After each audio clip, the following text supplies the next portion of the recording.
Welcome ladies and gentlemen, my name's Dychronic here on this Destiny 2 video, and today we're going to be taking a look at my top 10 PvE heavies in Destiny 2. And of course, as always, this is based on my own subjective opinion, and of course based on the data that I've collected for the DPS calculations, the total ammo damage of all the weapons that I've considered for this video, which is most of the weapons that are not sunset. And of course, as always, there's going to be a spreadsheet that is coupled with this video that you can find on my Discord server, linked in the description down below, on the channel #spreadsheet stocks, where you can find all of my spreadsheets and all of the documents that I create. So if you wanted to take a look at the numbers yourself, download the document to see how I did the math, it's all there for you guys to use. And obviously this gives me a lot of objective data to support my claims of my top 10. But obviously DPS is not the most important thing. I base my rankings of all of these weapons based on 5 main criteria, and they are kind of in priority order: DPS, total ammo damage, range, utility, and special perks. To be in my top 10 ranking, you have to have many of these things and not just really good at one of them. You really have to be able to function at a high level, Grandmaster Nightfalls, and somewhere in the middle as well. And of course, huge thank you to my patrons on Patreon. Without their help, videos and spreadsheets like this would really not be possible. Because the fact is, these spreadsheets, specifically this one way more than the others,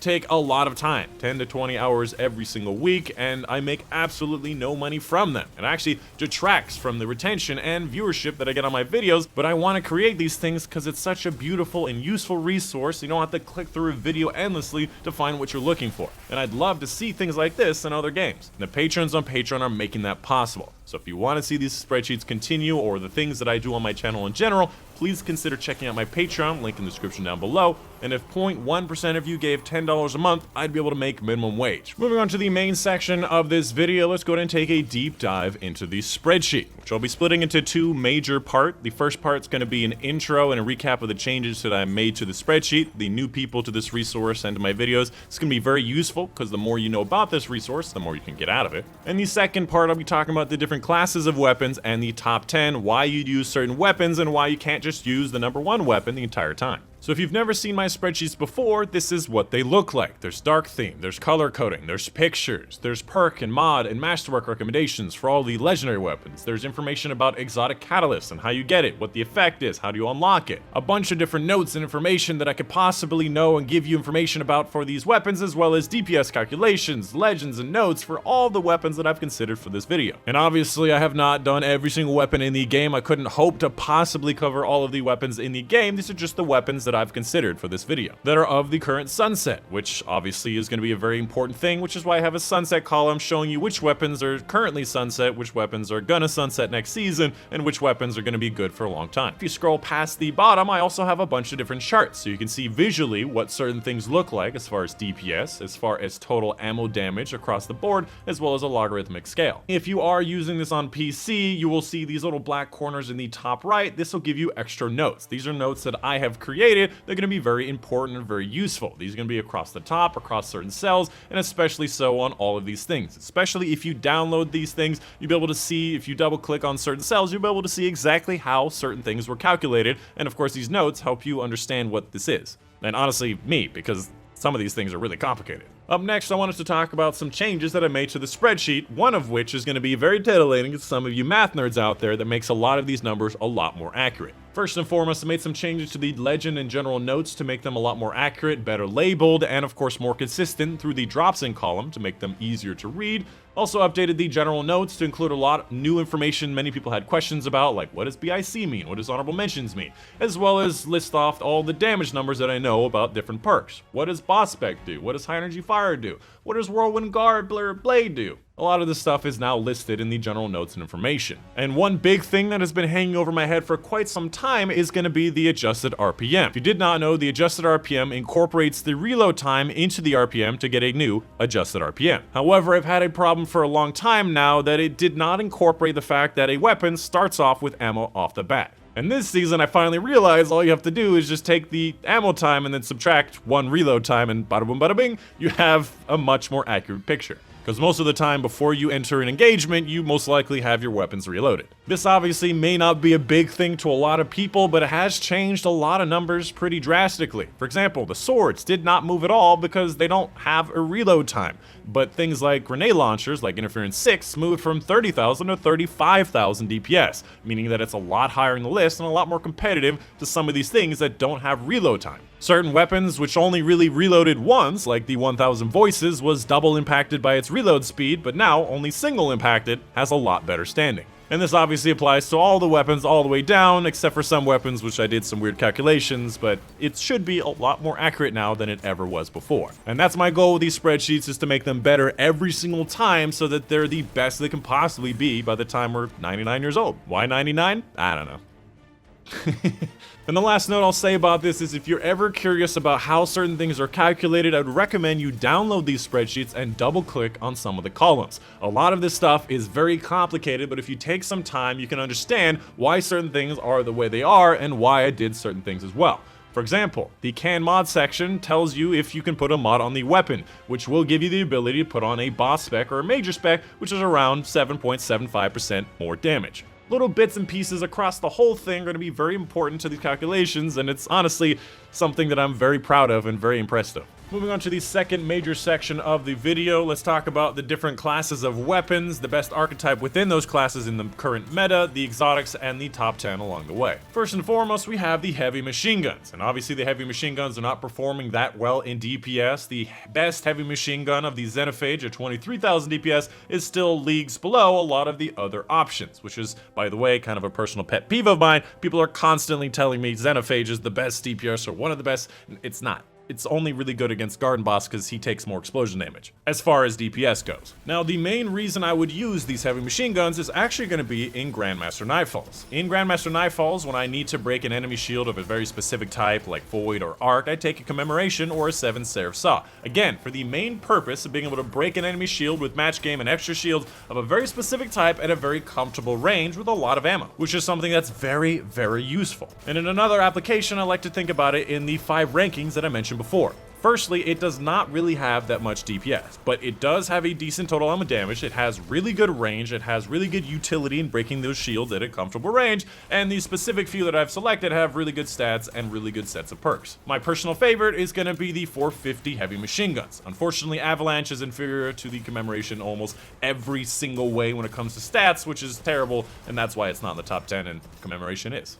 Up next, let's talk about the precision weapons, including the linear fusion rifles, the sniper rifles, and Leviathan's breath bow. They all function in a very similar way, where they have very high range, kind of below average DPS, and averaging amount of full ammo damage, the one exception being Wish of the Worm, all the way up here at 30,000 DPS, admittedly, with Whispered Breathing Catalyst and the White Nail perk, meaning you don't have to reload. In my opinion, a lot of these precision weapons really need to be a lot higher than they are. For example, the Sleeper Simulant with the Catalyst, which means it charges faster, is lower than that of a rocket launcher, which rocket launchers are getting a buff next season. And even though, yes, technically these are much higher range, they're not AoE like rocket launchers. I think that linear fusion rifles and snipers need to be brought up across the board. Let me give you an example. If you were to bring Wish for the Worm back up to the damage levels that it had back in Season of Dawn and in Shadowkeep back before they nerfed them back down, it would have around 40,000 DPS, again at its maximum, which would mean it would be above almost every sword in the game. And I have mentioned many times that swords need to be the best DPS because they are very dangerous, and if your shotgun does about the same DPS, what's the point of a sword? However, when it comes to something like the Wish for the Worm, even if it had more DPS than all of the other swords, you have to consider the fact that you have to have the weapon, which is rare these days, you have to have the Catalyst, which is very important for like 60% extra damage, and you have to nail the White Nail thing every single time, landing every single headshot for it to be up to this level. Keeping in mind that the regular Wish for the Worm, if you have to reload, is around 18,000 DPS, which maybe on average will bring the Whisper up to 25,000 DPS, which is still way below that of these swords. And you would honestly really only use Swish with a Worm in things like raids where you need to do good damage against a boss that's far away. And this applies in a very similar way to a lot of the other linear fusion rifles. Even if they were brought up in a very similar way to the snipers that got brought up in Shadowkeep, they really wouldn't be a problem. And I gotta say, my baby Slipper Simulant really needs to come back into the meta, because it's a lot of fun, very easy to use, and it was really useful. Up next, we have rocket launchers, an archetype of weapon that has mostly been disrespected for a very long time. Generally, they have pretty low DPS and low full ammo damage, especially when you compare them to the grenade launchers, which have better DPS, better full ammo damage, they have more ammo, which means they can be used a bit more piecemeal, and generally the AoE explosion range of a grenade launcher is usually good enough for what you want it to do, which is the big advantage of rockets, is they have a much bigger explosion radius. However, there are changes in the pipeline. First of all, we did get a reserves boost this season, meaning more total ammo damage. We're also getting a damage boost next season of 30% more damage to rocket launchers, which I don't think is necessary, and it's not really what they're about. I would have preferred having an AoE expansion, because I feel like they should be focused on that utility. And obviously there are the exotic rocket launchers. First and foremost, Wardcliff Coil is tanked by the fact its reload speed is so slow, usually because the fact that it has extended mags and still only has one shot, which I think is pretty lame. However, it does vary depending on who you're shooting at, because the Wardcliff is extremely inconsistent. On one boss it could almost one shot, and another boss it does absolutely nothing. The Truth's main advantage is it has half its ammo inside of its clip, meaning there's less reload time, and that's why it gets higher DPS. The Deathbringer and Two-Tailed Fox have multiple rockets. They have some special damage bonuses that do also put them a little bit higher. In my opinion, these are probably going to be some of the better rockets next season if they get tuned as well as the other ones do. And finally, we have the Eyes of Tomorrow. At number 10, it has a pretty impressive total ammo damage and DPS and shoots 6 rockets at a time, meaning you can hit many enemies at the same time, but it also does 50% damage to bosses, which means that this 30,000 DPS may not apply when you're shooting at Tannic. And again, we don't really know how the exotics are going to be tuned next season. Most likely they're not going to be getting the full 30% damage boost that all the other ones are getting, but in my opinion, these 3 rockets are going to be the ones you want to look out for, on top of the fact that Sleepless, even though it's sunset now, will be getting a new version next season with the reissued version. Up next, let's talk about the grenade launchers, probably one of the more inconsistent type of weapons in the game, anywhere from 35,000 DPS to 6,000 DPS with some interesting utility all over the place. First and foremost, when it comes to the archetypes of legendary versions, we have the adaptive 120s and we have the rapid fire 150s. The rapid fire 150s have less DPS, less full ammo damage, and less base damage with their shots, and they don't really offer anything that special and don't have the best possible perks. So obviously the 120s are better in almost every way, and the Interference 6 has a godly set of perks, including Spike Grenade, Auto-Loading, and Full Court, with an alternative with Field Prep and Swashbuckler, which are great to have damage perks, auto-loading perks, and other damage perks. The only downside to Interference 6 is that technically after next season, it will be sunset, so the runner-up is going to be Blast But 2 with Spike Grenade and Auto-Loading, which is technically dropping this season and will come from Wrathborn, which is going to be available all season or all year. When it comes to these special exotics, the Prospector does have a pretty decent DPS, pretty high up, but pretty poor full ammo damage. So if you need more than this amount of damage, it's really not going to be that useful. The Salvation's Grip, the main idea here is going to be utility, being able to freeze certain targets, and then of course Stasis Shatter a lot of targets at once with maybe a Shatter Dive or the Shatter Slide, but honestly the higher level enemies usually break out of the ice pretty quickly and it does not do very much damage at all. And finally, at number 2 in my top 10, we have the Anarchy, which most people know why it's so good. It's not going to be the DPS, it's going to be the full ammo damage. As again, you can see on my chart, full ammo damage is leagues above everything else, and every single one of these spikes is going to be a sword. So as you can tell, it's like 5 times higher than any other grenade launcher in the game. On top of the fact that you can also just shoot 2 at a target, switch weapons to another thing, and deal damage with 2 weapons at the same time, while also being very safe, and it sticks to the target. Meaning if that target moves around, it goes with them. Which if you've ever used Wither Horde, you absolutely love that, because you can actually hit the target directly, it goes with them, but if you miss, it's annoying. They just walk away. And finally, the best weapon type for heavy weapons, we have swords, which should be obvious to a lot of you considering Bungie just told us in the most recent TWAB that 60% of all PvE activities, people have swords. And of course, the reason is obvious. It does incredible DPS, incredible full ammo damage, and actually swings AoE, meaning you can hit many of them at the same time. And in my opinion, this is where swords need to be. They need to be the best DPS in the game because they are the most risky. They cannot be anywhere near shotgun damage of an alternative. However, perhaps it is warranted that Bungie is going to be nerfing swords next season by around 15%, which a lot of people are panicking, and I don't understand why people are panicking by that much. It's just 15%. If you take this number here, 36,000, which is the average sword damage at the top here, take away 15%, it's still not going to be below that of these exotic rocket launchers, or this Whisper the Worm, or even the next closest legendary regular grenade launcher of Blasphemy at 26,000. It is still way better than a lot of those other options. So people need to stop panicking, stop deleting your Fallen Guillotines, stop deleting your Laments, and just wait for next season. You'll see, things will not be ridiculous, although they will be a little bit less used. When it comes to the archetypes of swords, there are actually like 5 or 6 different legendary options. We have the adaptive frame, like the Negative Space and Honor's Edge. We have the alternative adaptive frame Bequest. For some reason, it just has 10 more base impact, which is something very special about it. It doesn't have Relentless Whirlwind, but it does have more impact off the bat. You have the Temptations Hook version with the range part of it. You have the Vortex frame of the Falling Guillotine. You have these special swords like Lament, like Black Talon, like World Line Zero. You got a lot of different swords that function in a lot of different ways. When it comes to the legendary options, honestly, the adaptive and the Falling Guillotine are very similar to each other. You can see the DPS and full ammo damage are really, really similar. And I have been told constantly that Falling Guillotine is better than everything else.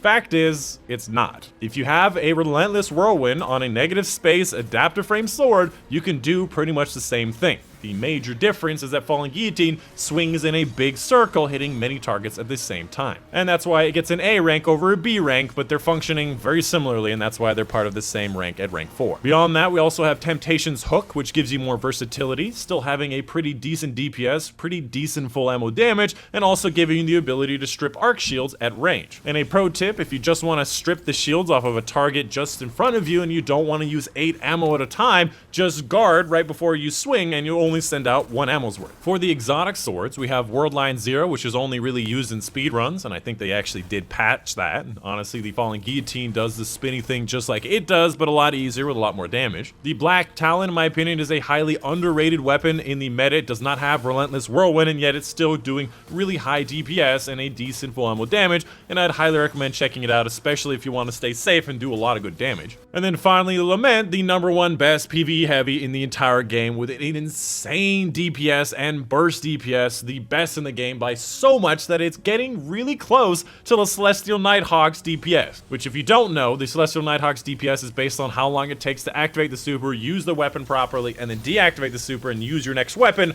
which is very high, which is why I've told you guys constantly, Celestial Nighthawk, the best PvE hunter exotic in the game, probably one of the best just exotics in the game in general, just because it's so easy, so high range, and so much damage. And yet the Lament is knocking on the door with much more full ammo damage, and with Atrax, it really goes to show that using Celestial Nighthawk with Atrax is probably not a good idea. It's probably going to be better to throw down a tether and then use Lament, because its burst damage is insane. And if you did not know why there's 4 entries here, this is just Lament with light attacks, this is Lament with light and heavy attacks, this is Lament with light, heavy, and Banshee's Wail, and this is going to be Lament, heavy, light, Banshee's Wail with burst, because obviously you can't do the Banshee's Wail every single time because it depends on your guard energy. And that is going to be pretty much it. That is going to be the end of the video. Let me know in the comments down below if you have any questions and concerns about this, if there's something I missed or something I got wrong. Please let me know in the comments down below, but obviously please let me know why. If you're not going to tell me why a certain weapon is better or worse, I'm not going to understand for next time. And also, please let me know what you think is going to be really useful next season. With the nerfs to sword and the buffs to rocket launchers and some changes across the board,